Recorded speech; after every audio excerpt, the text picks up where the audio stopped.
taking over, that's a promise, not a threat. Uppercut season off top, you stop breathing. But yeah, y'all want to hit the Crawford Madrimov first and trickle down backwards? Yeah. So I mean, obviously, this past weekend obviously is the card of the summer, basically, probably by default, really, because the summer had for boxing. It's the card of the summer, but not the greatest card on American soil, like some promoters would have you believe. Yeah. Of course, we know Terence Crawford, Israil Madrimov, Riyadh season debut in USA in Los Angeles at the BMO Stadium. So a couple of comments about it before we get to the fights individually.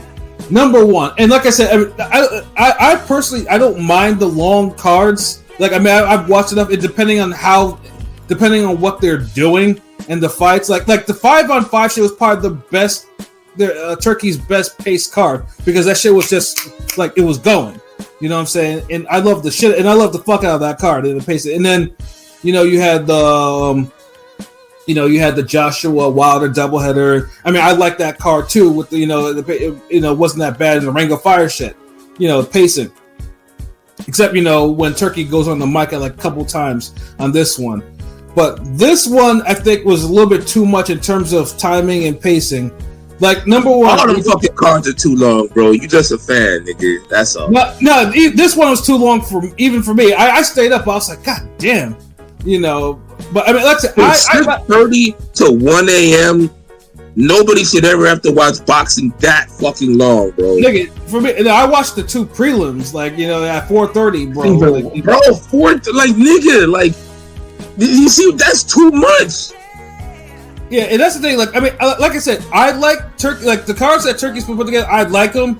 Like he's cooking, but he probably needs to do it in a way, like, if you want to do like 2-day cards, like, one on Friday, one on Saturday type shit. Actually, he actually did that shit for this card, and it was because he set up a lot of fights. Or you want to do like maybe just make 4 quality. Just cut the cards in half, make 4 quality matchups, or stop all the goddamn shenanigans and displays of damn dick ridery and shit, and just run the fucking fights, bro. Like, all the ceremonial shit, the 15 national anthems, the goddamn PBS broadcast level type of interviews.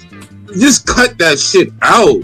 Yeah, God damn it. Yeah, and I get Turkey, you're financing all this shit though, but unless you're announcing a card or a fight that niggas don't know, you shouldn't be able to, like, I mean, because dude gets on the mic and it's like, Adi is like, hey, so who do you think is gonna win? Yes, Shakur Zepeda. Yes, I want. Okay. Yeah. Like, dude, like, y'all, like, yo, that's one thing we gotta say, like, bro. There was too much dick sucking on that goddamn card. Like, seriously, like, too much. Like, y'all, like, yo, it was just y'all putting him in the Las Vegas, Nevada Boxing Hall of Fame, and dude hasn't even had to set up a fight there yet.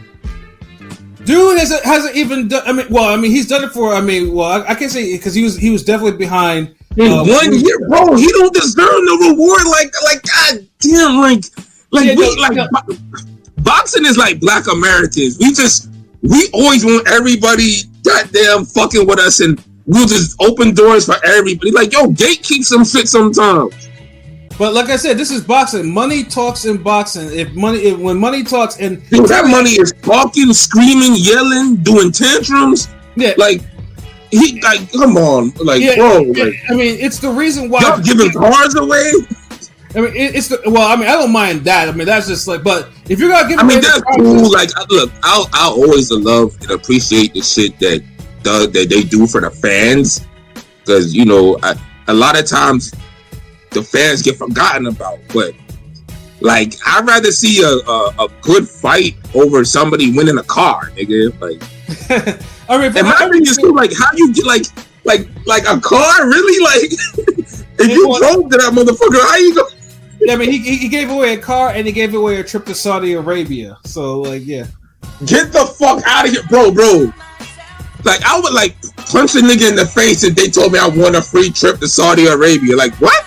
Like really, like what? Like yeah, man, we got all the damn fully clothed women you could lust after. Nah, it ain't that Muslim, bro. Like, I mean, the liquor is just the one thing. I know you don't fuck. I know you. That cancels that alone.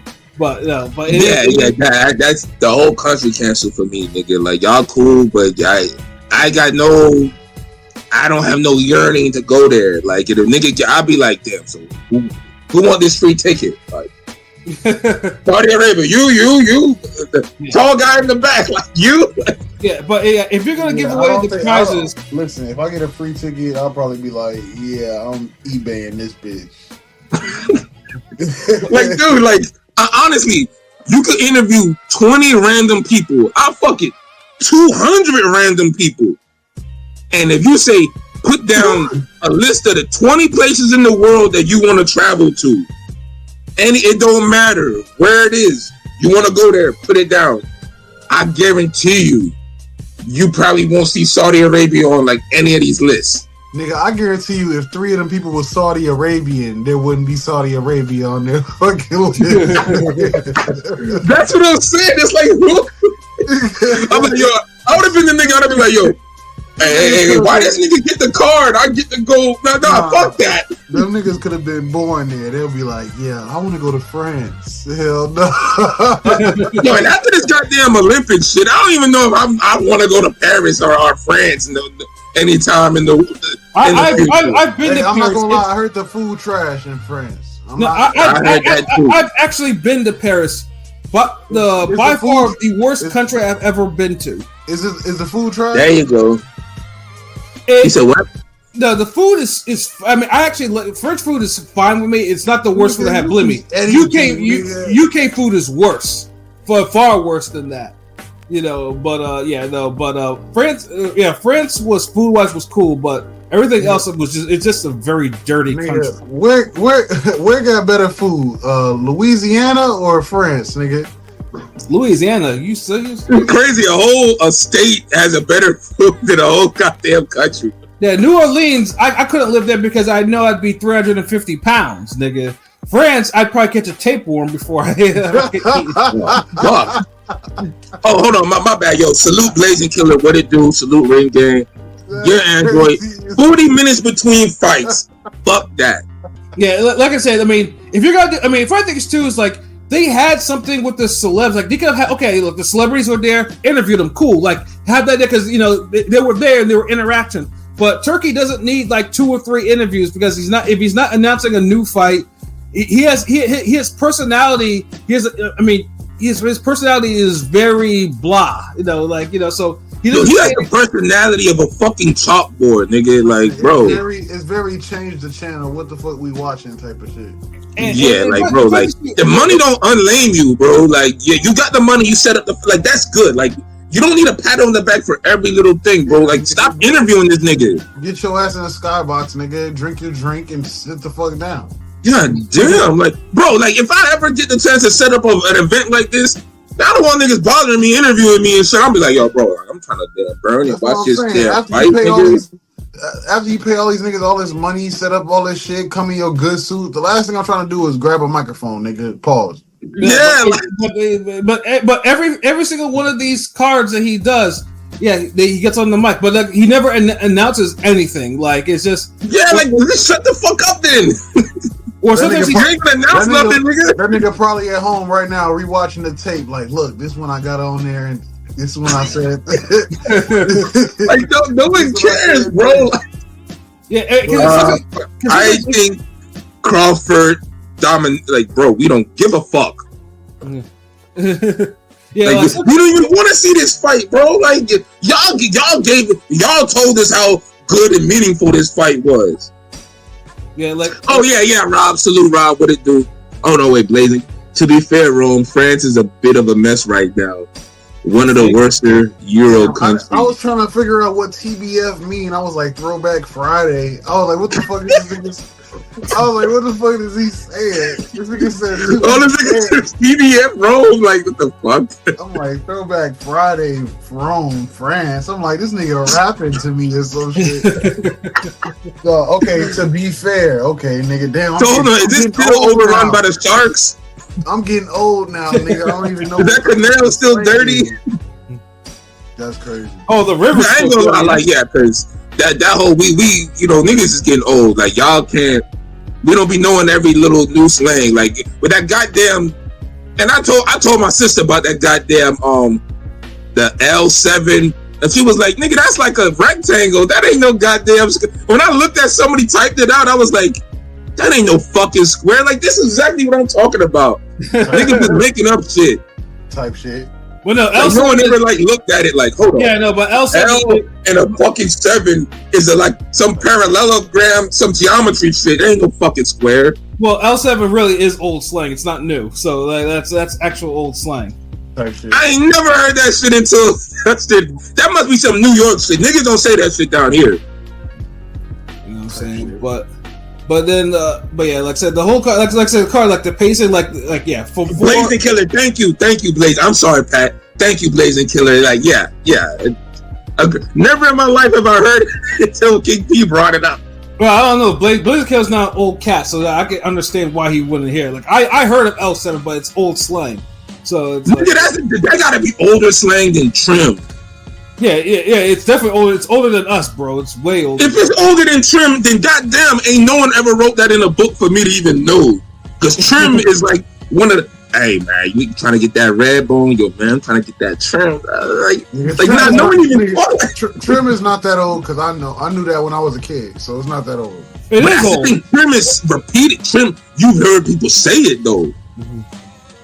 Trim, niggas been saying Trim since like 1930s. There's some old niggas say that shit. And he be, yeah, I see red bone. I see shorty. Yeah. But yeah, just the functional issues of the card itself. Like, I mean, like I said, some of that shit just needs to be kind of turned, like either like adjusted or kind of like removed or some shit like that. Just let the fight, and then the fucking the booth. Mannix was especially terrible. That like Mannix was just fucking up. You know, from calling the, you know, like I don't know what this nigga's problem was. Like from saying like mistaken fucking Sterling Brown from talking about he was in Get Out. Like, no, he wasn't in fucking Get Out. Like, the fuck are you talking about? The commentary was just horrible that night. Like, the booth, with the exception of Sergio was trying, but the niggas was just failing him around him. Like, it was just a lot of fail. So many niggas failed around him so much he started failing. Yeah, exactly. Cause I seen on Twitter niggas was getting on Sergio. Bring Snoop Dogg back for some of these fights, yo, because y'all niggas is terrible with the commentary. I'm not gonna lie, y'all. Snoop's in Paris when I doing the Olympic shit, so yeah, so that's part of the reason. Like, listen, y'all make this shit like fucking. Well, I like watching golf now, and tennis is cool too. So it's like watching billiards commentary. Like, these niggas don't have no emotion. Just like, yeah, this nigga, oh yeah, good punch. Nice to the, like, come on, talking about their life stories and shit. Like, nigga, nobody give a fuck what happened to you, nigga. we trying to learn some information about the fight. We need some fucking commentators that break the shit down like how Tony Romo does when he commentates for NFL. You feel what I'm saying? Yeah, they was repeating shit because they was running out of shit to say the card was so long. Niggas was telling us the same random facts twice. Yeah. Nigga, they should have changed shifts in the middle of that shit.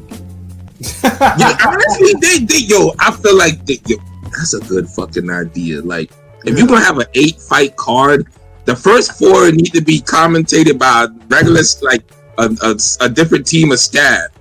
Right. Because after 4 fights, y'all niggas just start getting redundant. Have you heard a female boxing commentator? Yeah. Christina, I think Poncher, Michaela Mayer. I'm about to say, I'm not gonna lie, the females be killing the commentator because they trying to make their mark. They trying to become solidified. They be doing their thing on, especially they're more prevalent on ESPN. Like ESPN Plus, you hear a commentary and the commentary be hitting. They're trying to get solidified. They want to be one of the first, one of them Jeff Van Gundy ass voices for women type shit. Adora's birthday. I'd rather hear them than this whole Mannix brigade and just yeah, and Sean Porter too. Sean Porter's has been getting sloppy. Like, you mean Joe Porter?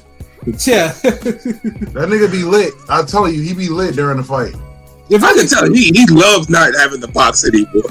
Yeah, if I think she's like, I mean, Porter, when he's on, but when he's not on, this motherfucker be mispronouncing fighters' names. He be saying some old bullshit. He be showing some old bullshit. Like motherfucker be like, he just don't be like sharp as he could be sometimes. And this one, I think he was all scatterbrained and shit during the whole broadcast. Like this nigga, like it's like someone like was not giving this nigga too much attention, so he was just saying whatever. Like, yeah, that needs to also be kind of curtailed too. Which let me hit the comments one more time because y'all in here. Salute. I was rooting for Blazing Killer. I was rooting for Madrimov, but bro, those commentators are riding Madrimov so hard. Even then, I noticed it. Pause. But yeah. But honestly, I think they was doing it because the action. It's like they was trying to play up the fight. Like that was a hard fight to watch, yo. Like crazy, but yeah, that whole event was on for a while. Yeah, like, but like it was a goddamn Roots marathon or some shit, or and marathon. Madrimov was real tough. Was a real tough body for Crawford. Like the way his fighting style is like. It's like no, you could have hit that nigga with a steel chair. That nigga would have kept his stance and kept walking forward, like and bouncing. Yeah, we said this in the preview too. Like Madrimov was not a walk in the park. If you knew, you know. Motherfuckers because it wasn't boots or anything like that. His nails, like he made Errol Spence look like a bitch in there, nigga. The way he was just taking all them hits, like walking forward, like. Well, Madrimov wasn't suffering from the effects of car crashes and God knows what. It was Spence. So. The fast lines. Spence was undefeated. And so, like this card is one thing about this card was noticeable is that the favorites in this card, with the exception of one prelim fight. All fucking life or death, or they struggled, or they took the L. Like because even Crawford looked ordinary to me. Like I just don't see it. Like this is the thing. Like I ain't really like. Like you're not a hater if you think he struggled a little bit or he didn't look spectacular, and you still had him winning.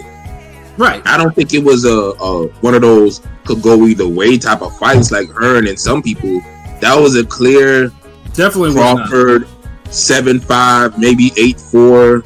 I'm seeing niggas just talking about 9 or 10 rounds. I don't know. Yeah, and then I tell him to get the fuck out of here. Crawford got hurt way more than he wanted to, but he was winning. He was winning the whole fight. Yeah, his eyes were puffed up and shit. They were swollen. Like he was in a fight. But the thing is, it's like all that whole like. I know people like Madrimov. Like I get it. Like. He couldn't get the offense going, and Crawford to an extent couldn't really get his offense going like that either. He was just able to do a little bit more. Yeah, and because the thing was because Crawford Madrimov's footwork gave that motherfucker fits. Like Crawford was because usually Crawford has a good. It usually takes him like maybe like 3 or 4 rounds to kind of get into the groove. He didn't get into the groove until like late in the fight, like maybe the last 2 or 3 rounds. And that's when he started really putting that's when he started really putting the hurt on Madrimov because that's why because they were jockeying for position, like the foot fading and shit like that. They were like Crawford and Madrimov were driving each other crazy with that shit because Madrimov. It was scary because niggas being scary, bro. Yeah, I mean because I think Madrimov probably did feel Crawford's power. And Crawford didn't want to get hit with no crazy shit because he was getting hit with them right hands. Like every time. Yeah. So that was the thing. But Madrimov, he was just pushing them right hands. Like there was like those, like you doing the mitts for somebody and you just want them to connect. You don't care about them punching through the target. Mm-hmm. And he was just connecting on Crawford. He didn't really sit down and punch through the target. Like, I mean, you could tell Crawford was throwing harder punches than Madrimov was. Yeah, and Crawford did something that was smart because it probably saved them on the cards. Like he started the body work early because you had to. Like a nigga that moves that much, you have to slow him down somehow. You have to light up his midsection as much as you can. Because Madrimov was the activity. Like what was that? How many punches did Crawford even throw in that fight? He probably didn't throw a lot because one thing that was definitely he was afraid about getting countered with something that he wouldn't see. Because I think the biggest mistake he did was stay in southpaw. You could have just switched. Like I think that was another thing too. Is like you gotta stay in southpaw that long to try to figure that out. You just gotta drive yourself crazy. Like just go, just switch stances. And just throw the right hand. Them shits will land. Yeah, like it just kind of made me think, like, dude, like, so this is how this nigga looks when he goes against somebody who's actually as talented and as skilled as he is, in similar statures, physicality. Like, this nigga don't look like the second coming of sliced fucking bread. He looks like a regular ass nigga. Yeah, it happened. This was a damn. I don't even know if this was a damn Floyd Sosa type of performance. This was more like this was just a damn Aki ass, awkward, like low mileage, low output, tactical, boring ass fight. Like, and all you dick suckers out there talking about, oh, you gotta have a high boxing IQ to appreciate this. Nigga, fuck you and your mama, nigga. I only hear that bullshit on my timeline. Y'all niggas what I like to hear. Huh? Fuck you. That's what I like to hear. Fuck you and your mama. Fuck that. Yeah, fuck no, I'm serious, nigga. Fuck you and your mama. Like, I'm tired of you bitch ass niggas always trying to be on some condescending shit. Also, you have to have a high IQ to appreciate the finer things of this boxing. No, we don't, nigga. Yeah, we don't have to goddamn go to Juilliard and Harvard and whatever the fuck Spelman, all the other fucking places y'all niggas want to throw at us to appreciate goddamn fighting. You want to say scientific shit? Go watch Tony versus Mike McCallum. That is scientific shit for your ass. Like, you want to watch? Thank you. Like, you could move your hands in a goddamn. You can have a high-paced chess match, boxing match, where niggas actually throw punches. Yeah, like the perfect example, and just for a recent example, so people can be like, God damn, Pat, you're 100 years old. Niggas don't know that fight. Dude, Haney Lomachenko was a good example of a high-paced technical fight. Yeah. Like, come on, like, so they exist. Like, get the fuck out of here, bro. Like, the fight was boring as hell. I mean, the fight was cool to me. It wasn't anything spectacular, but like I said, it was just more or less as people were saying, like I like Crawford, I like Madrimov, I think highly of both of them, but that shit was a close fight. That shit was, I had a 115-113 for Crawford. Like that, it was that close. Yeah, all this 9 rounds, 10 rounds, like get this nigga dick out your mouth. Wait, who said you fucking won 9-10 rounds? That's fucking crazy. Dude, I'm saying, dude, I think even Birdman had a tweet. He was talking about Crawford 9 rounds. I'm like, oh god, I forget these niggas. The best score, the best score you could give Crawford is 116-112. That's it. The scores, the official scores. And any wider than that, and you just like you're probably in this nigga family, or you go to his church or some shit. Yeah, like the official scores for this fight were all good. Like I had no problem with the judges' scores. 116-112 and 2 115-113s. Yeah, it was right down the alley. Like, I had nothing. Those was actually good fucking judging. But I don't know what niggas. Yeah, like, but this is what I'm saying. Like a lot of motherfuckers, they don't know how to view and watch boxing and score fights. They don't see two fighters. They see their favorite fighter, and they just react and just watch what their fighter does. Mm-hmm. And you can tell by some of the scorecards, because there's no way you could watch that fight and tell me that wasn't a close fight. Yeah, no, that was a. And remember, when I say boring, I'm not saying this is fucking Bartholomew and Easter boring. No, Oh god, nothing will be. Yeah, nothing is that bad. But for a pay-per-view event that y'all sold as the best fight, biggest fight of the year, all that shit, it was boring, nigga. I mean, it was a different type of boring, but yeah, it was kind of boring. Yeah, dude, it's still in the fucking boring category. It's not as far on the boring spectrum as goddamn Rigondeaux's greatest hits and shit. To me, it's boring. To me, it felt more like it was a repetitive type of boring. Like when I'm watching like a couple of rounds. Yeah, no, I know, but like when I'm, it's the Tio special where like Tio will have multiple rounds, consecutive rounds, where I feel like I'm just watching one whole round, and I'm just like, what the fuck? Like, am I still watching the same round? What the hell is going on? Like, dude, we in the audience feeling like we just saw 3 rounds be the same. Like, yeah. So like, I mean, like, I get it. King P, I get you. I get it. Like, I mean, even the fighters themselves, like Crawford was subdued, and I mean, Madrimov was saying that he won, and he has his own opinions or whatever. But like, both those guys knew that they were both in a hard fight. It may not be a super physical fight. I mean, it was physical, but it was a hard fight for both of them. So yeah, that was the weakest 154 fight we've seen in a while. Actually. Yeah, I mean, Madrimov touched him up quite a bit. Pause, quite a bit.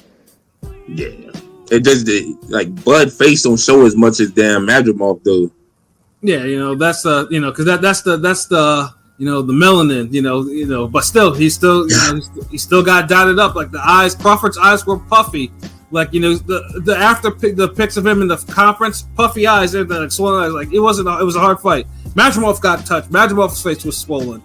I just and this is why I say, and the funny thing is, I called it. I said it would go the distance. And this is one of the things that kind of annoys me. It's like I hate when fans project a fighter's attributes to a new division that they've never fought in. You're just expecting, all the best of 147 Crawford will just magically walk up with him at 154. Like, no, motherfucker, it's a different division. It's 154. He's facing guys that are bigger than him that normally fight bigger guys on a normal circumstance. How the fuck do you know he's just going to come in and just start knocking guys out like that? Like, y'all got to chill. Yeah. Remember that nigga I told you I overheard him and he was talking about, Crawford by mid-round KO. Like, yeah, that's why I said. I mean, that's why I mentioned it. It's like I said, if Crawford got Madrimov out of there before 6, I would be incredibly impressed because that shit was like that. Because that shit was, like I mean, Madrimov is not the type of guy to be taken out that early in a fight. Yeah, and he didn't sell out, like bro, like that's what niggas is missing, bro. I know R.I.P. Emmanuel Stewart, but if he would have seen this fucking fight, he would have been like, God damn it, like y'all niggas is fighting like hoes, fucking throw some punches. Yeah, cause this shit, man, like, but you had to give me 3 cards. Yeah, but for whatever it's worth, Crawford has the WBA belt, and Madrimov is the first guy since Beltran to actually go the distance and not get dropped or stopped. So it's like, so good, and that's like 8 years at least. 8 years, and shout out to Raymundo Beltran, Beltran. Yeah. Yeah, that's a long fucking time. I mean, that's like Crawford's like last 135 fight. It was, and the thing is, it's like his name gets forgotten so much on Crawford's resume. That's why I'm always bring it up. Because I know niggas to be like, it's you hating Crawford, but I'm like, no, I recognize the greatness now. Oh no, excuse me, it's 2014. So it's almost 10 years. I mean, LB has said that. You thought that 135 Crawford was the best Crawford. I remember you saying that at one point. I feel like it was. Yeah, I mean, because it was like it was an even amount of boxing skills and destructiveness. And remember, he was still fighting the quality opponents at like 135, like that. Whereas you didn't really see the quality and the tough opponents in them other classes like that, bro. Like you just seen a nigga fight. You just seen him finally fight someone as tough as Beltran. So I'm just saying, bro. Like, that's 10 years. As a 25, it's like 10 goddamn years. Like, that's a long fucking time. That's to have a streak of not being able to drop somebody or stop them. That's a long fucking. It's a long time, and this is when you look at that shit. This is why I said Crawford looked ordinary. Because if you go to the Beltran fight, he looked ordinary in that shit too. Yeah. But you know what? You can be ordinary sometimes. Sometimes I rap an ordinary verse, nigga. Like, yeah, every fighter has ordinary. Floyd looked ordinary. Floyd looked ordinary more occasions than you would expect. But so you can't tell. Andre Ward has looked ordinary a gazillion times. Y'all love that motherfucker. That nigga King ordinary. Like more ordinary than Tim Duncan banking a backboard shot. Yeah, I mean, Roy looked ordinary at times, and this is I'm talking about Prime Roy. Roy had some ordinary. Luda Val fight was fucking ordinary Roy.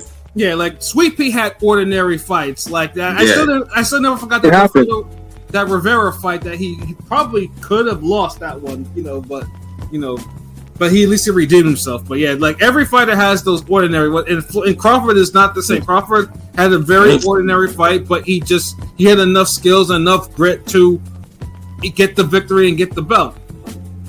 So that's it. Like all this damn dick riding people doing on some trying to make up for him and act like they just saw Gotti Ward or they just saw Prime the best boxing skills of their entire life. Like y'all could cut out the theatrics. Like who y'all trying to impress? Like it's not it, man. Like, your favorite fighters could look ordinary or have normal fights sometimes, Y'all got kind of used to Crawford dominating everybody. Y'all can't even fathom this nigga, somebody taking 5 rounds from him. Right, exactly. It's like, oh my God, like no, like, so nah, like, yo, chill. And that's why you come to Ring Gang, so you get the fucking real fucking views, real objective views, and not the bullshit y'all be seeing on boxing Twitter all day. So I pulled the poll up because obviously obviously there was a lot of talk on who Crawford should face next. So we asked the question: who would you like to see Crawford fight next? We had 36 votes, 6 days left, so continue to vote. We have Saul Canelo Alvarez at 8.3%. Fuck no. Fuck no. Nobody should want to see that. Fuck yeah, no. I don't want to see that. We got Virgil Ortiz in the lead with 33.3, and that's a great. If Ortiz clears Bohachek, who we're going to talk about a little bit later, then make the damn fight. And then we have Boots in second place with 30.6%, and then we have Fundora with 27.8%.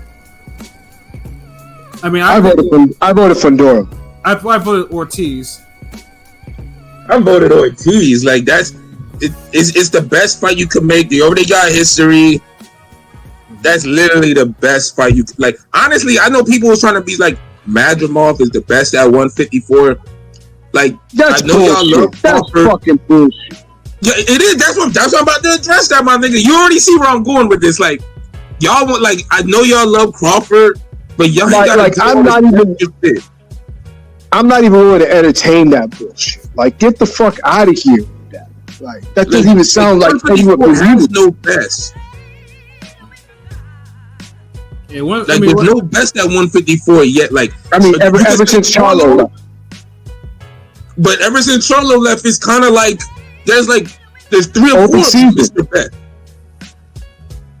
Ortiz, Zoo, Charles Conwell. You got a lot of niggas who claim to be the best. So don't give me this. A nigga with 10 fights that you happen to fight end up being the best at 154. Like, just stop.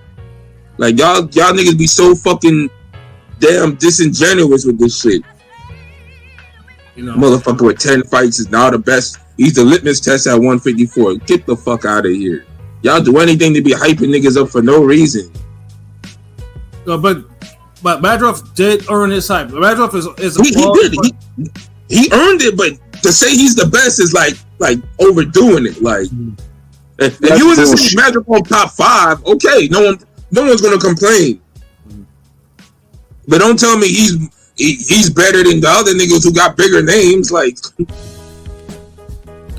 but yeah, like I said, I mean, obviously, if Crawford can't be affording any more year-long layoffs and stuff like that, so hopefully, after maybe if Ortiz clears the air a little bit next weekend, maybe we get one more fight out of him this year. Same thing with Madrimov. Although I think Madrimov is probably going to be avoided because niggas are not going to want to deal with that type of that deal with this type of style like this is 154, bro. Ain't nobody. You can't avoid niggas at 154 that long.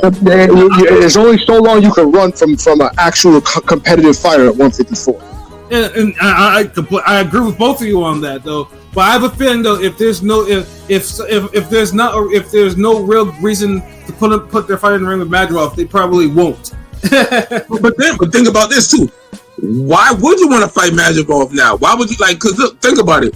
You had a boring ass fight with Crawford. You ain't really got no signature wins like that. You're skilled, you're talented. You don't even have a big name, so you're not even bringing in the whole Golovkin package where it's like, okay, you're difficult, but hey, at least you got a name. People, all you do is look like the nigga. Like, and surprisingly, that also describes one person in the co-main too, and who for the love of me, I can't understand the hold he has on people. Of course, I'm talking about Isaac Pitbull Cruz facing facing Rayo. Now, if you heard me talk about Cruz on I call out the frauding like all the time, literally, like with this guy. Like, I mean, yes, he's exciting. Yes, he throws hands and shit like that. But still better than De Los Santos. Yeah, but he don't be fighting who he's supposed to be fighting. Like, like Cruz. None of these niggas do. Yeah, they don't. But his is like I mean, the day that he said he didn't want no smoke with Haney or Shakur because they want to be exciting fight. That's whatever. That's whatever. But you got to read between the lines because both those cats would have probably 12-0'd his ass, like something serious. Yeah, I don't even know about that now, bro. Like, I gotta see niggas make the fight. I'm not one of these new niggas talking about. Well, they would probably no, we not doing this. Floyd Mayweather. Well, I'll give him imaginary wins. I mean, I would if this nigga actually wanted those fights. So I'm positive because, like I said, his boxing leaves lots of left to be desired, and you can only pull up so many fighters from either faded fighters or pulling up. I don't think Pitbull looked bad in this fight. Like Rayo just looked that good. Like if you want to be honest, like Pitbull stayed on him the whole night. He was turning with him. He was landing the right hand. Like Rayo won, like I think 8-4. I guess he's 7-5, but Rayo won that clean. But he looked good. Like he really did everything that he was supposed to do to win that type of fight. Like I don't think it looked bad. I called it. Yeah, didn't we say? I mean, I wanted the KO. I called the KO, but that didn't happen. But I was hoping because Rayo landed enough uppercuts on dude for that shit to happen because he froze Cruz a couple of times with those uppercuts he was landing, those counters. He was uppercutting right through that fucking high guard. Yeah, and if Cruz couldn't do nothing. Just he didn't cut off the ring because he allowed Rayo to basically move. And shout out to Rayo because he dropped Jose Benavidez Sr. for a trainer and he went to Robert Garcia, and Robert Garcia kind of fixed him. So, like, his chin wasn't hanging in the air, none of that shit. The shit that got him KO'd against. I mean, he was still having his little defensive slip-ups, but he had his laps. But meanwhile, Tank. I mean, I'm sorry. And what's his name? Cruz got him a few times with it, but one thing I'll say about Rayo, like, he's not one of these niggas who, like, he stuck to the game plan. Sure did. The whole fight. He never started feeling himself. Like, he knew Pitbull was dangerous the whole fight, and even if he had the laps and he would get clocked, he would still fucking be doing the same thing. Like and a lot of niggas don't have that type of discipline. Like I know people could say, "Oh, Shakur Stevenson would have did the same thing." I don't know. Shakur Stevenson would have never threw the amount of punches. He would have never tried to sit on no fucking uppercut. Right. So I can't say like styles make fights. Like Rayo had the power to reach. He used everything he had in order to beat this man, and I don't think it wasn't easy like that to me either. Like he was really like fucking boxing and turning them corners and pivoting and all that shit. Like Pitbull was really on dude. Yeah, and I was impressed because, like I said, because I didn't think Rev could have that type of performance though. Like, but he made Cruz look one-dimensional as he is. Like he made him look super one-dimensional. I mean, it wasn't as bad as Billy Joe outboxing Lemieux, but like he outboxed. It was more like if Kudras would have damn won a couple more rounds against Roman Gonzalez. Right. No, I dig that. But Roman Gonzalez is just better at pressure fighting than Cruz. It also felt like more. It also felt like Cruz was telegraphing a lot of shit, like especially that right hand. It felt like he was telegraphing, like to the point. Remember, he's turning and following dude, trying to reach, and he's throwing high shots. Like the crazy part is he landed that motherfucker several times. It's just the thing is, Cruz wasn't going to the body enough, and the foot speed wasn't fast enough sometimes. Like he was turning and he was staying on Rayo, but he wasn't throwing some of the shots he needed to. Like, as if you're turning with somebody, the easiest punch to turn with somebody is a shot to the body, and then you throw the overhand right along with it when you're done reset. He didn't do that all the time. But then you gotta also look at it. Rayo was pumping that fucking jab, like, yeah. Like, it's just certain sometimes you could do, like, because Pitbull actually looked better in this fight than he did against Guybera. Way more intense, way more focused, quicker. He didn't have this listful, let me come forward bullshit. Like, he tried. That's what makes Rayo performance look better than what, like, real good, because he fought somebody who was really trying to win. Not the De Los Santos shit where he just chase a nigga and don't do anything. Yeah, but the judge that gave Cruz a card on some 151-13. Yeah, fuck that judge. Yeah, that was some bullshit. That was a bullshit card. Yeah, like, because you can't even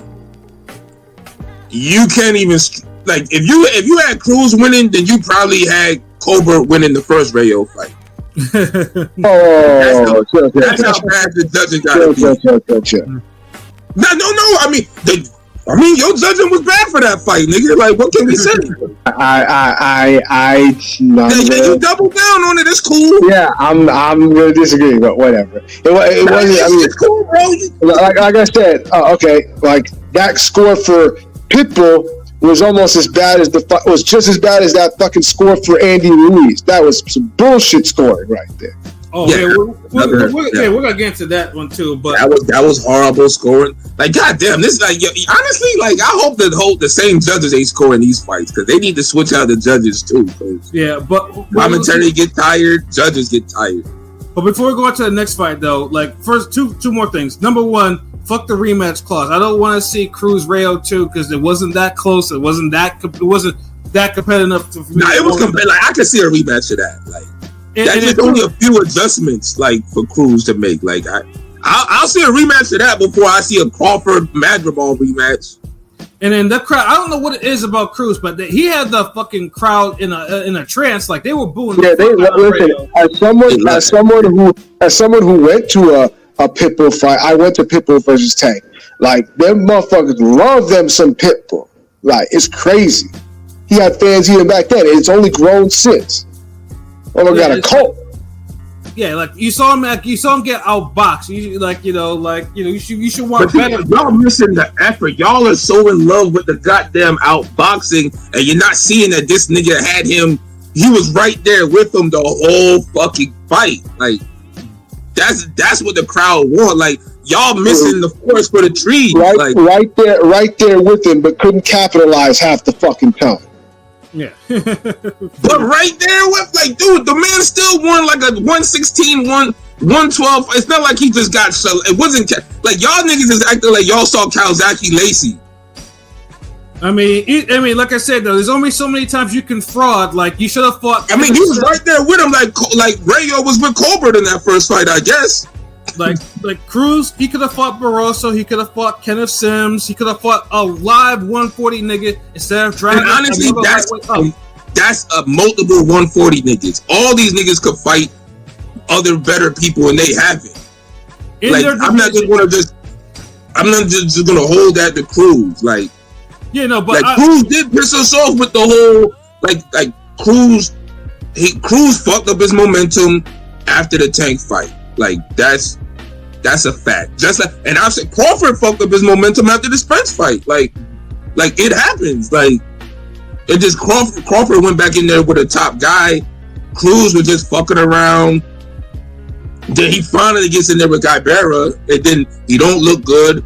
Destroys Rolly like we expect him to, and then it's like he loses in a good effort here, but it's like a loss, nigga. Like, oh, it's a loss. Yeah, so it's like, yeah, Cruz better, he better want to. But he didn't get knocked out, and so I can't really say it was like some awesome, like some horrible, like it was a solid show. Niggas still got fans, like. Yeah, well, no, fuck that. Shout out to Rail though. Rail is the because y'all niggas don't like Pitbull. Like I'm neutral with it. Like y'all really be hating this. I don't like frauds, bro. I don't like frauding. That's my thing. Like if I keep calling it out, boxing is like, dude, we just spent 40 minutes talking about a fucking fraud. Boxing full of them, but y'all pick and choose who y'all want to like. Hold on, we gonna get this nigga extra fraud treatment. Yeah, if I have to say a multiple cast for this guy to fight, I'm like, yeah, like no, it was yeah. And on top of that, I hate the dragging up the division shit, which other fighters do. I actually hate seeing it. I call out Tank. I call out all nigga, the time. You hate a lot of shit. You be sounding like a miserable old ass nigga. Sometimes. Nigga, you sound like a miserable old man. Dude, too long. Nigga, you just went like 3 minutes about like I hate this, I hate that, I hate. Yeah, you don't see me saying it's too long though, like that, nigga. You sound like an old man, not me. Dude, I'm just calling how I saw the fight. Rayo won a good fight. Well, Rayo I didn't see no goddamn 110, no 118, 110 or shit y'all niggas talking about. Well, I didn't say 110. No, that was a 116, 112 for Rayo. I didn't see no damn 118, 110.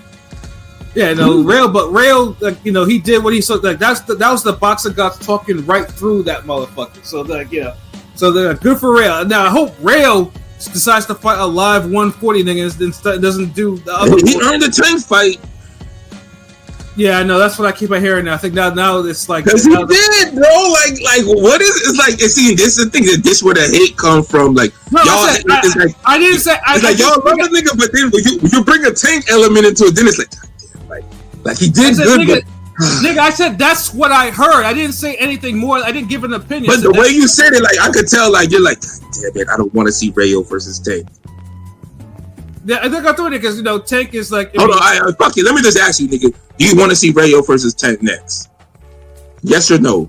Not really, but I heard. That's a no. That's a no then. Okay, like I said, I don't be wrong, nigga. Like. Well, I mean, I want if Barroso can kind of keep his belt in Japan next month, then make that fucking fight. I want to see Barroso get like. Dude, ain't no way, no, dude. If a nigga asks me who you want to see fight, Rayo or Barroso or Rayo and Tank, I'm gonna say Rayo and Tank. What the fuck? I want to see what I don't like because Tank. I don't like him pussyfooting at 140. I want to see some niggas fight 140. PBC has 140 niggas. I want to see them get in the fucking mix instead of pulling this old bullshit that these niggas are doing, dragging up niggas from divisions and fighting. I'm tired of seeing that shit with them. 140 is strong on PBC side. They need to make that 140 shit pop. You know what I'm saying? That's just my thing. That's why I don't want to. I'm not really a fan of seeing Tank because I'm tired of seeing that shit. I mean, he's been at 140 before. Like Tank did the one up with Barrios. Didn't want no smoke with Taylor. Went right back to doing 135 shit. Yeah, I'm tired of seeing that shit. Like if you gotta do 140, don't use it as a fucking stop off. Fight there. I mean, I'd rather see a Tank Rayo fight than goddamn Shakur Stevenson run around all day. So I mean, I just want to. Like I'm sick of these bastards and they goddamn running and shit. I don't need more boring fucking fights. Keep that goddamn sweet science shit at your goddamn house, nigga. I just need to see the right fights. I'm tired of seeing like fights that these niggas shouldn't be. I just need to see fights, nigga.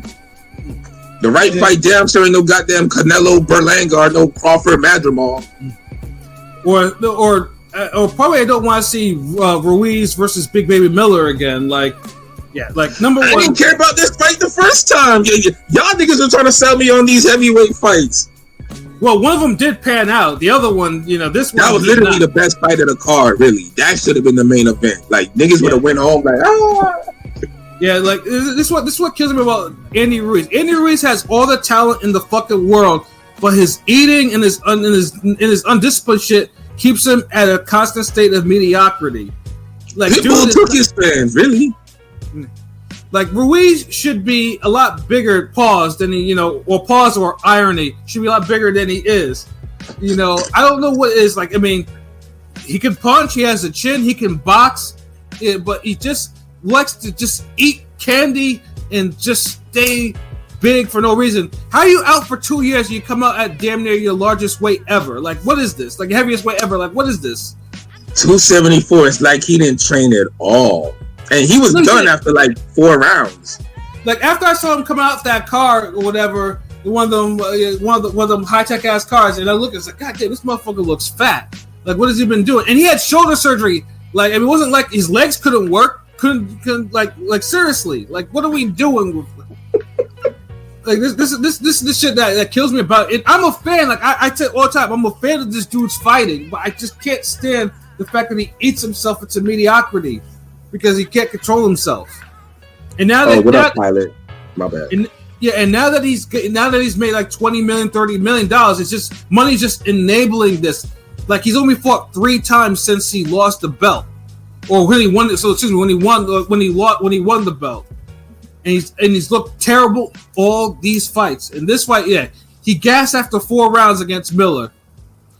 And funny things too, if Miller wasn't smothering his work or throwing arm punches and stuff like that, or being inaccurate, there was so many like. Andy Ruiz's like head movement, it's not there. Like, he doesn't move his head like that. Tell me why Miller keeps throwing shots and they were missing this motherfucker. Like they were so inaccurate. That shit was killing me. Like, how you miss a target that big? Like, nigga, like you got the side of a barn in front of you and you just missing every fucking overhand right. Like, jeez, like shit was annoying, bro. I fucking agree on that one. Yeah, I mean, the body work, I mean, surprisingly, he was going to the... I mean, they were both going to the body. I could hear those body shots, and then Big Baby would do those shoe shines. And a couple of those shoe shines, actually, you can tell that they stunned Andy Ruiz. I'm like, how's the shoe shine stunning him like this? But you can't like, give yourself enough space to land an uppercut or a right hand on dude. Like, what is it? On a guy that's gassed out. The ring IQ was lacking for that fight for Miller. Like, he had that fight several times. Mm-hmm. And he had heavy, shout out to Larry Merchant, he had heavy polish on some of them shoe shines.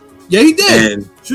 And he didn't go nowhere with them. Like, there was one time where I think he first started, he was like, bam, bam, bam. Then he had an overhand right. I was like, God damn, like, nigga, do that 17 more times and this fight's over.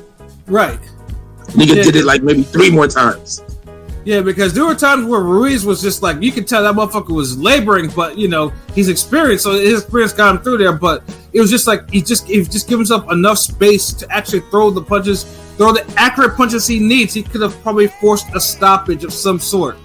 He could have, because Ruiz was right there, breathing from his fucking mouth like a goddamn walrus, and and Miller's up there like a fucking hippo. Like, these niggas are just throwing flub at each other and shit, like, nigga. Yeah.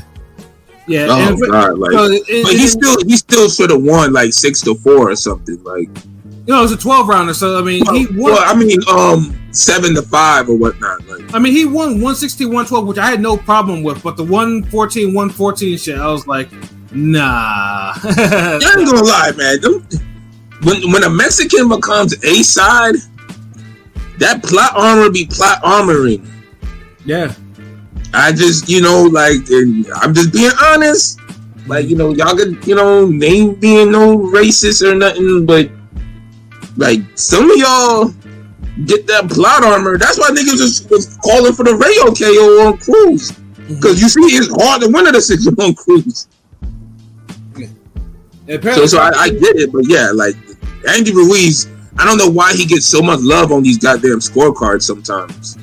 Yeah, because and of course, the interview is like, obviously he hurt his hand again, and then you have Miller, he's a little bit subdued, and then and then you see him pandering to Turkey, and then talk about everyone should go to Mecca, it's great, and I'm thinking to myself, this nigga, are you serious? This is I know what he's doing. Like, let's put it this way: Big Baby would rather be on some, would rather be quote unquote Muslim, and and then have Turkey think he's his brother, so you don't have to go back to working as a security guard for Floyd.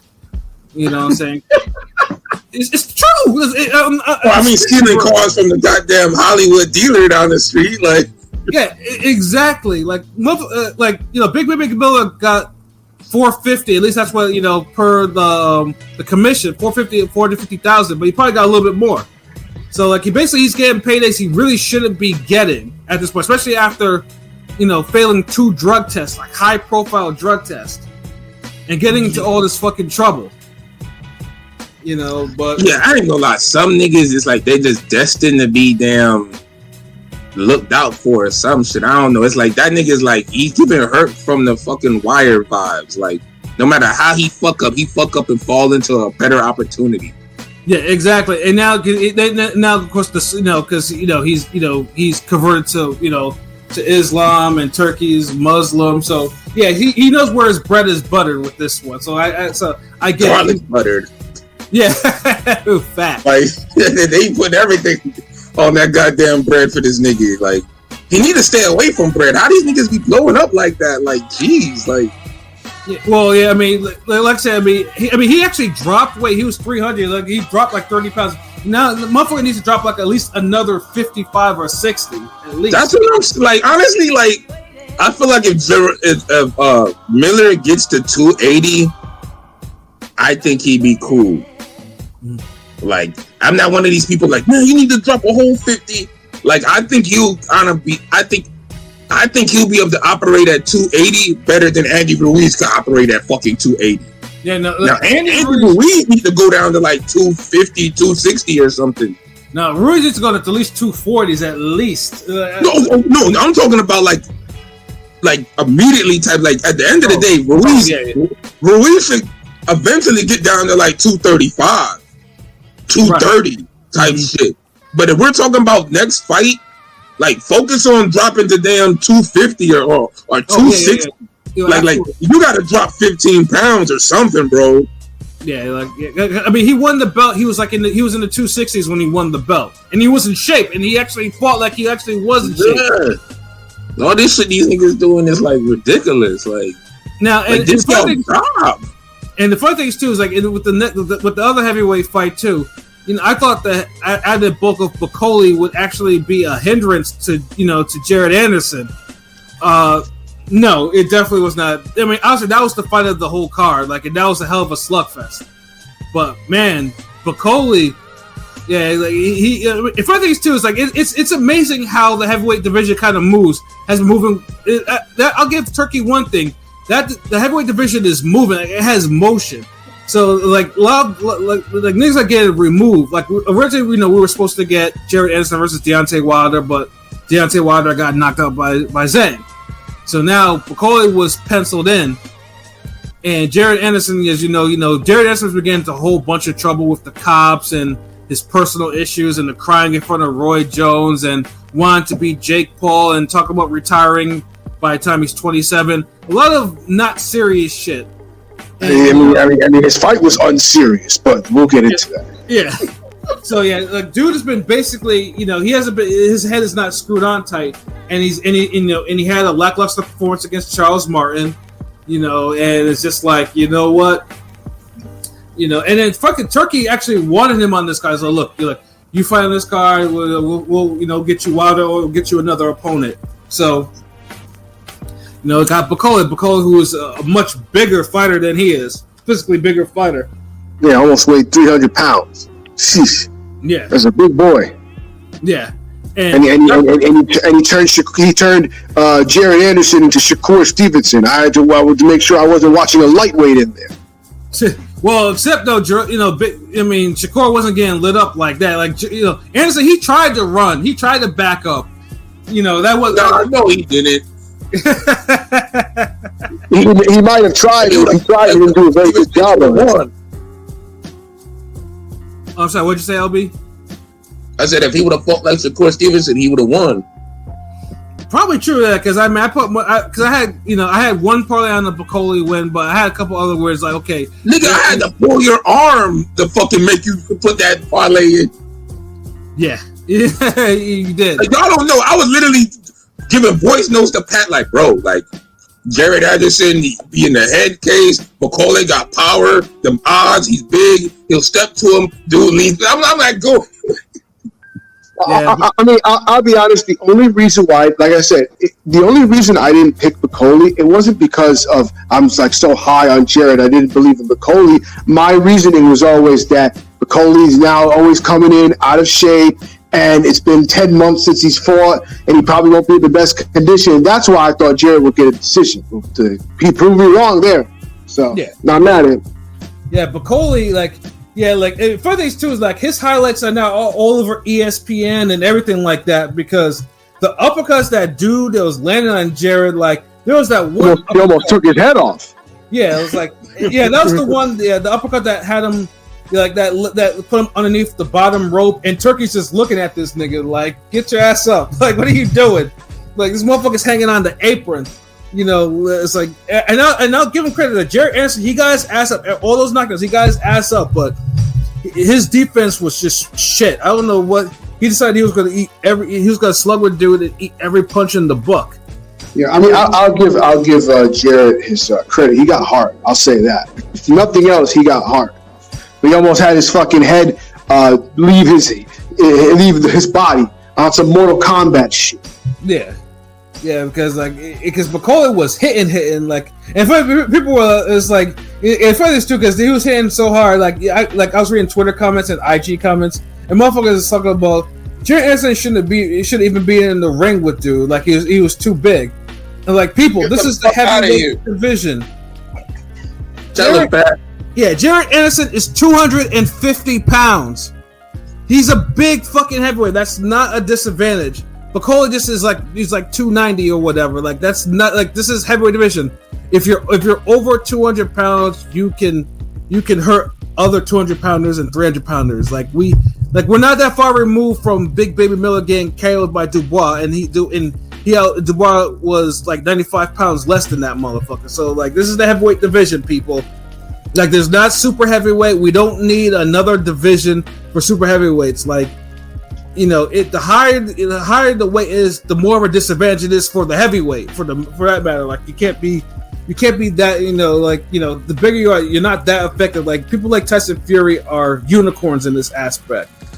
But the heaviest, once you get past 6'4", you get into the old clumsy shit.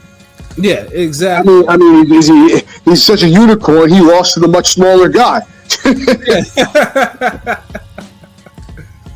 You know what I'm saying? But yeah, it's just like it's not. I get it. You know, Jared Anderson. He was like the hope for like to bring back the American heavyweight. But like there were signs that Jared Anderson was not going to be that guy. You know, and then the McCauley fight just pretty much kind of culminated the whole bullshit. You know, and he got his ass whooped. He got the ass whooping he probably needed. Honestly, McCauley, he stole the show for the night. He did.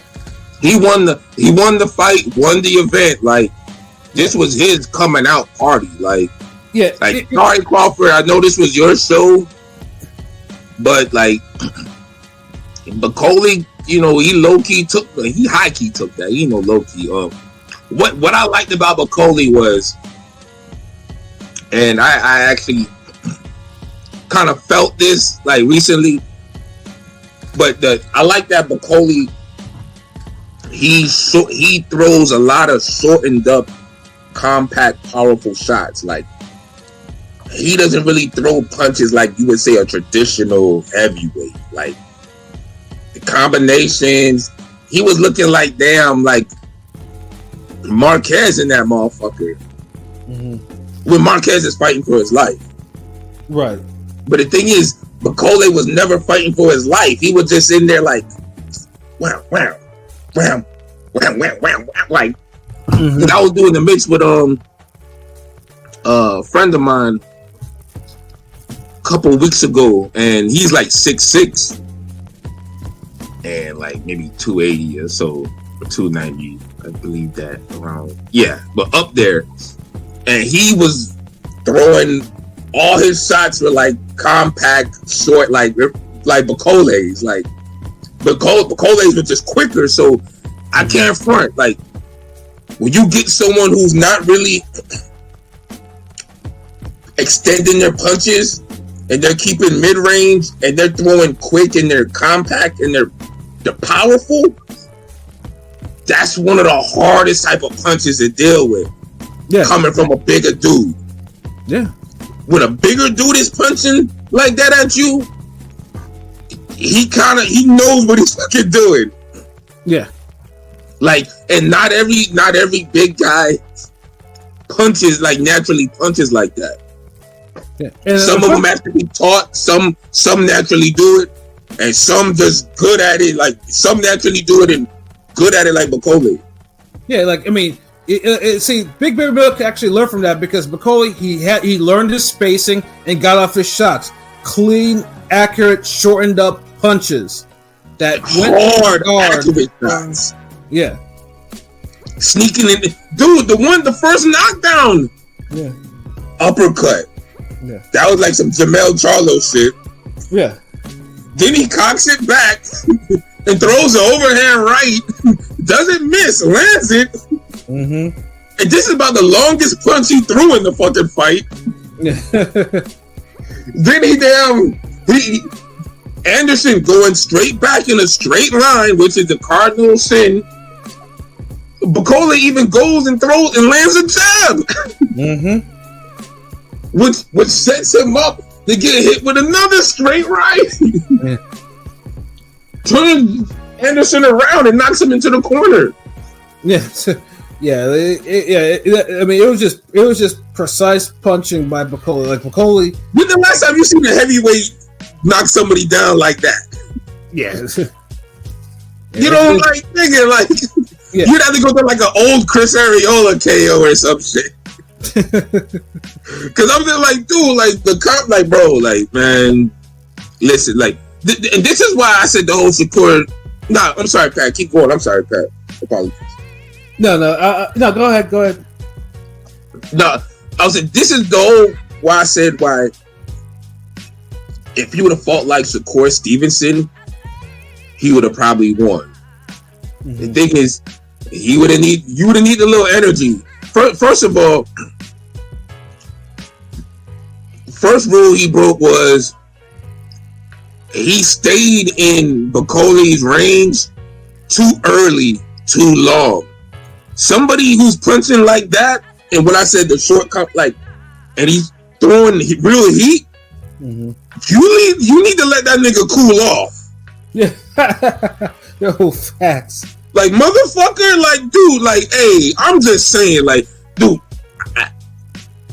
even when I do the little light sparring with my students, like, Ty, like, she'll start off throwing them goddamn hard ass.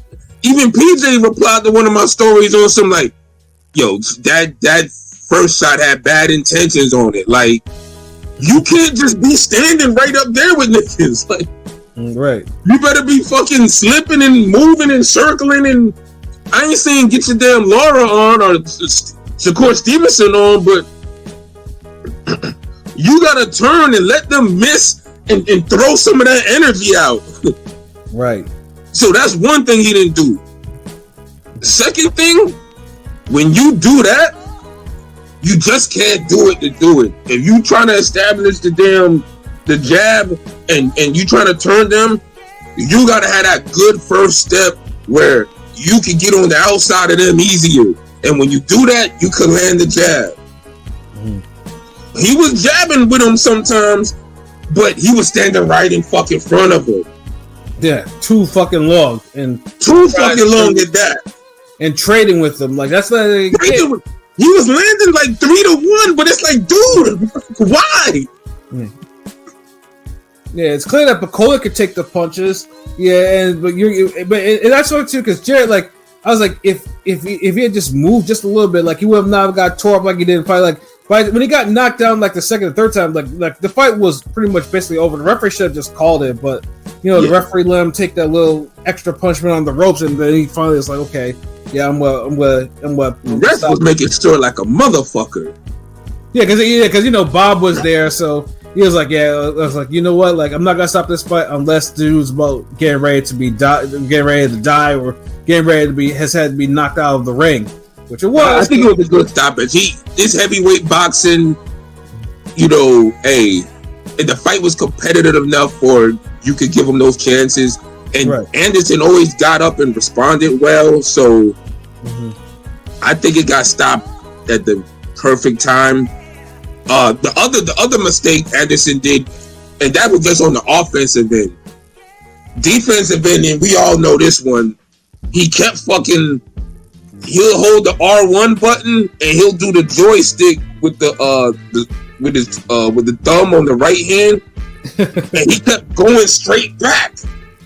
Right. And he would have his hands down. And when you do that shit, if you're gonna go back, you have to do it at an angle so you can slip whatever's gonna come at you. When you go straight back, someone recognizes that one time, and since he's done it before, all they gotta do is just zero in and just just keep going straight. And throw the same. Remember, the first knockdown was like literally all straight shots after the uppercut. Right. Because everything, like, bro, like, when you see these niggas doing the drills under the rope and turning their head and all the angles and shit, like, bro, that's for a reason. Because you don't fucking practice going straight back. Especially not with your feet, too. Right. If you go do your head straight back, it's because you're on some sweet pea shit. You're flexible and you can fucking really do that, but then you don't do it once and then you angle it off after that. Right. Like, I do this shit. I know what I'm talking about. Like, he does it all wrong. Yeah. So, like, it's like, bro, and we already seen your mistakes, so you don't think someone else watching it? I mean, like, for that's it. I ain't got nothing else to say on that, man. Yeah, I just hope for Jared's sake that he learns from this. He learns it takes it as a positive, you know. And of course, shout out to him making Max uncomfortable when he's like, you know, when he dropped the N-bomb in front of everyone. Yeah, that motherfucker is unfiltered as fuck. And Mag when he said the N-word, and Mag just turned away with his eyes wide open and shit like that. You know, that motherfucker has no filter. You know, but he's a young guy, so I mean, I get it. Like, you know, maybe at some time, maybe, you know, the edges will kind of get smoothed out a little bit. But at least he was humble though. I seen a lot of comments talking about rest in peace American heavyweight boxing after Jared got knocked out. I was like, damn, motherfuckers is taking that loss hard. Yeah. Nah, fuck that. They dreaming, my nigga. Today we still got Dreamland, so fuck that. Matter of fact, we need to get that nigga back on the show. And Milton been talking his shit. I've been seeing it. He been talking his shit.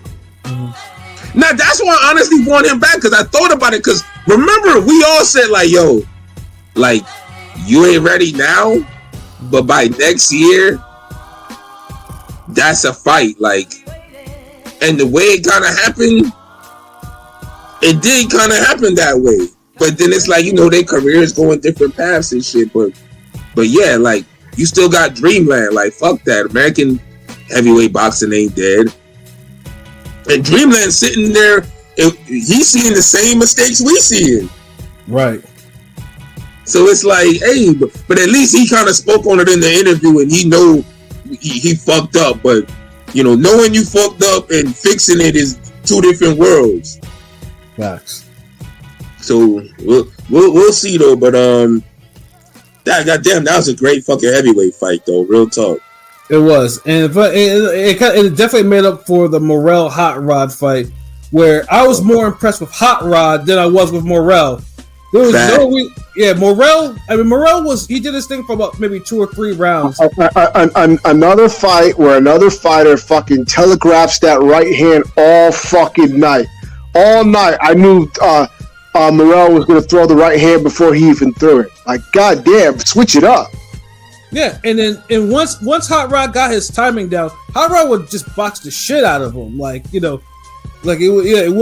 I was more impressed with Hot Rod because Hot Rod has been through the, you know, I mean, he's been through the ringer a little bit. And yeah, I was gonna say, Hot Rod's not exactly a spring chicken either.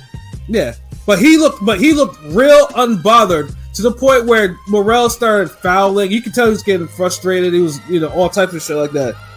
You know, basically the work rate kept him in the fight, but Hot Rod was outboxing his ass.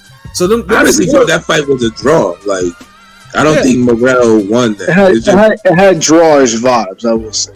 Yeah, so like the 117, 111. I felt like Hot Rod ring generalship. If he could have kind of got his jab off more, I think he could have kind of like took it more. But because the jab would have kind of offset Morrell activity, which is the only thing that really he had in the fight. I don't get it, because like Morrell in other fights showed more of an ability to cut the ring off, and in this fight it was not. Like, he could not cut it off for shit. Yeah. And dude wasn't even, like, moving like that either. And, it seemed at some point... It seems at some points where, like, Morrell was just like, well, you just following dude. Like, not even setting up anything. Like, and he wasn't even jabbing that dude either. Exactly. They started off with the jab. But no, he just wanted to throw that right hand that anybody could see from a mile away. Then he would just flurry to the body and then continue to follow. Yeah, like one thing that's definitely made clear, like the winner of Beterbiev and Bivol, they're not gonna get knocked off anytime soon by Benavidez or Morrell. Like, they're not. Like, especially Beterbiev. Beterbiev runs 175. Well, I found. I mean, at least with Benavidez, I liked his performance against Vazdik. Like, I thought he did very well, all things considered. Like, Morrell just threw a dud. That was a dud from Morrell. Yeah. And I've been very high on Morrell. I think niggas, P is right. Like, like niggas kind of like were like critiquing the Benavidez performance a little too much when he kind of won like a damn 9 rounds of 3 type of fight. Yeah, but it just in hindsight, of course, on the other hand, you have Beterbiev destroyed both Vazdik and Hot Rod, like, brutally. So it's like, I mean, true. I mean, but that's Beterbiev. Yeah. Beterbiev is one of the top 5 fighters in the world. Yeah, but it's like, in a racer for a right hand, like, so. And that's the thing. Yeah. Fighting a former damn champion at the damn your first fight, like at a new weight, ain't really. I mean, that's a little challenge. Yeah, basically, he looked ordinary, and Morrell looked super mid against Hot Rod. Like, like Benavidez ain't look like prime maximum carnage or something. No, I mean, honestly, Pat, I think even saying super mid is like. He looked legitimately bad, like really bad. Yeah, fuck that. Like, honestly, I'll go even a step further. Mm-hmm. Like, honestly, this fight probably had the best commentary from them niggas the whole night too, because they were able to kind of point out the little subtle shit that Hot Rod was doing, and like the way they said he just had the right hand lined up.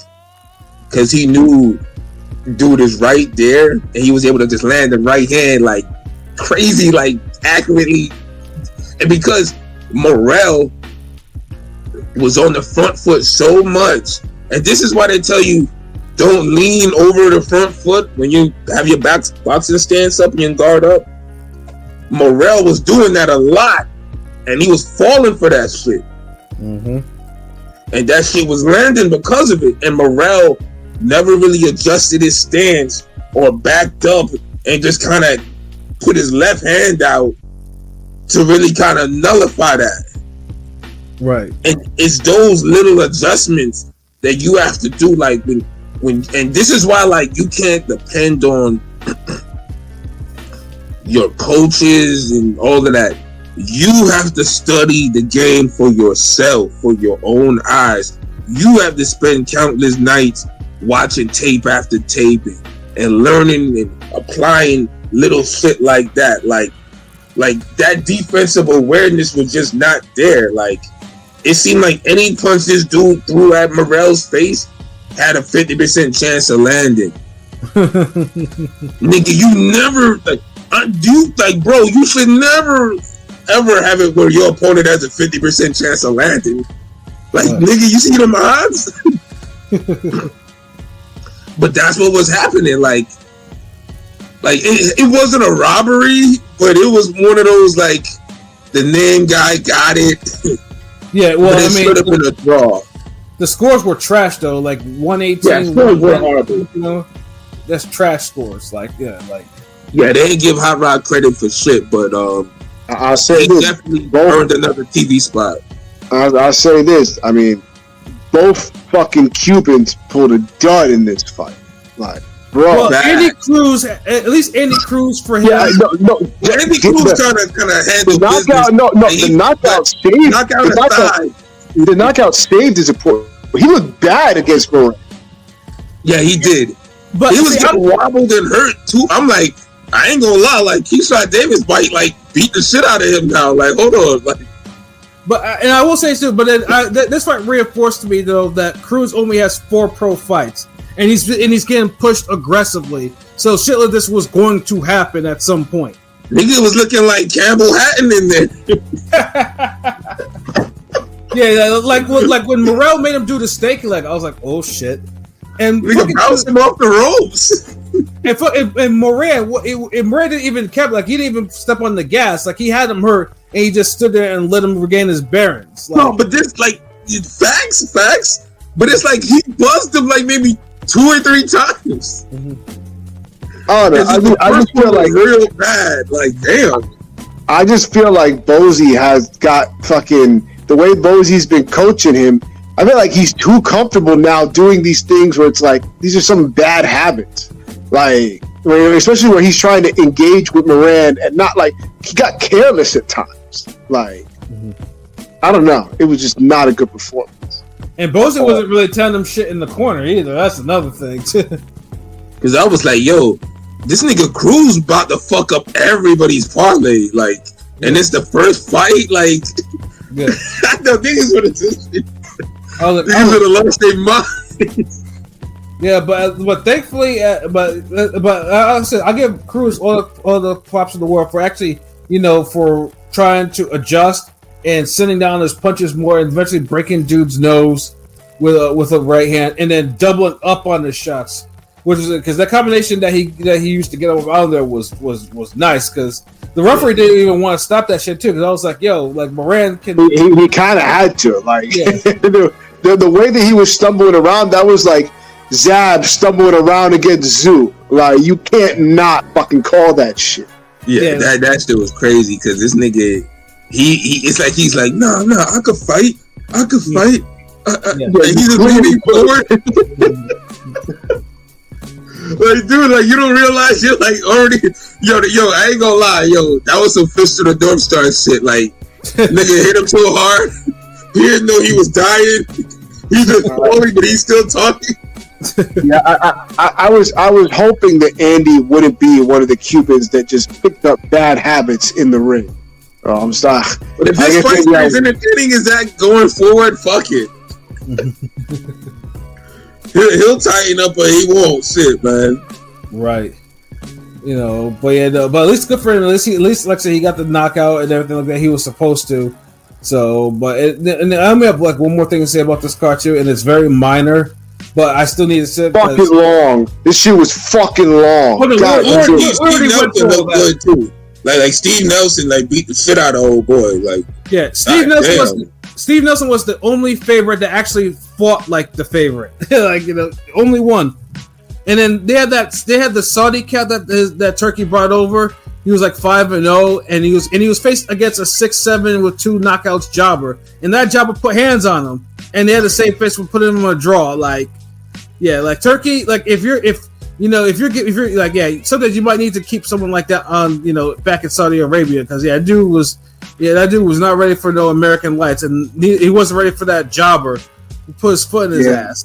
So my bad, I gotta go in a few. Some shit came up, but I will say this: the card was good, but that shit was dragged too fucking long, and there was too many segments in that fucking event that I did not give a fuck about. We did not need a fucking half-hour fucking presentation of Turkey in the fucking ring getting a fucking award that he really doesn't fucking deserve.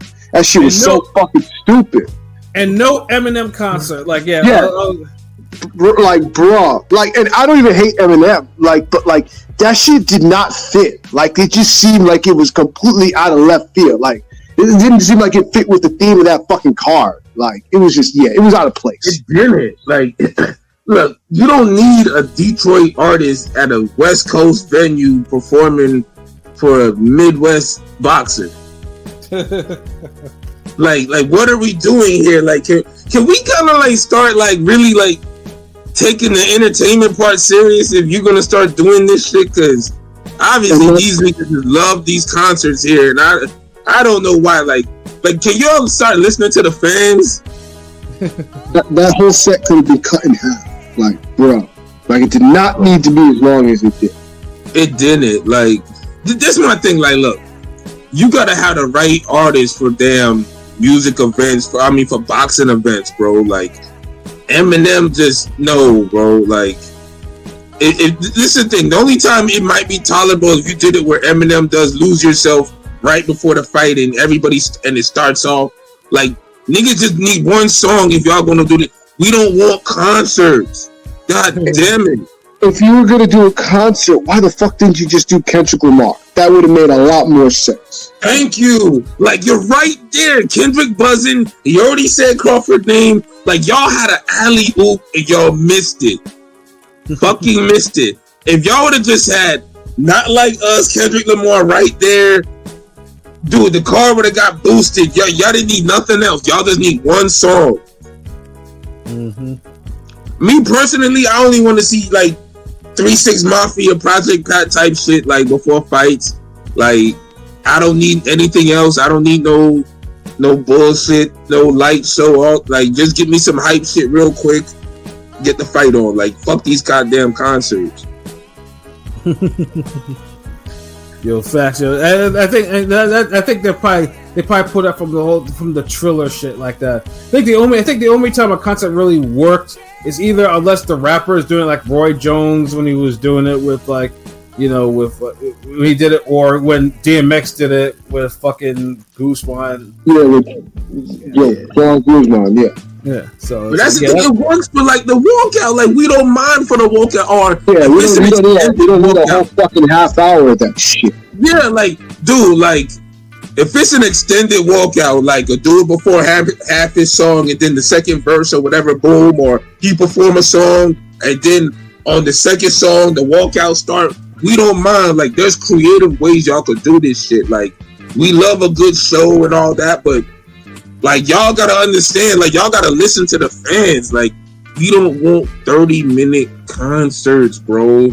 Like, it's just too much. And that's what anybody really, like, keep that shit. If it's anything longer than 7 minutes, you kind of lost us. if 10 minutes is your max, especially if you're gonna start doing the anthems and shit too, the only way that works if y'all don't have fucking 40 minutes in between fights. It's either that or the boxer themselves are out there, they're vibing with the If the boxers are incorporated with it, then y'all gotta find out some way to, like, I'm a creative person, so I always try to see if I could bring everybody's vision together. I mean, that's ring game, nigga. So that's how I look at it. So I'm sure y'all could get it, but y'all have to listen, bro. Like, I'm sure y'all will figure it out. Like, cause this shit ain't the business. It's just not. Well, hopefully they figure it out, because next month is Riyadh season in the UK. So hopefully they figure that shit out by then in terms of...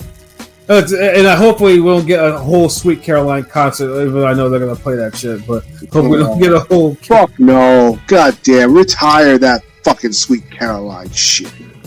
I don't know what's that. Where's the Eminem 30-minute concert?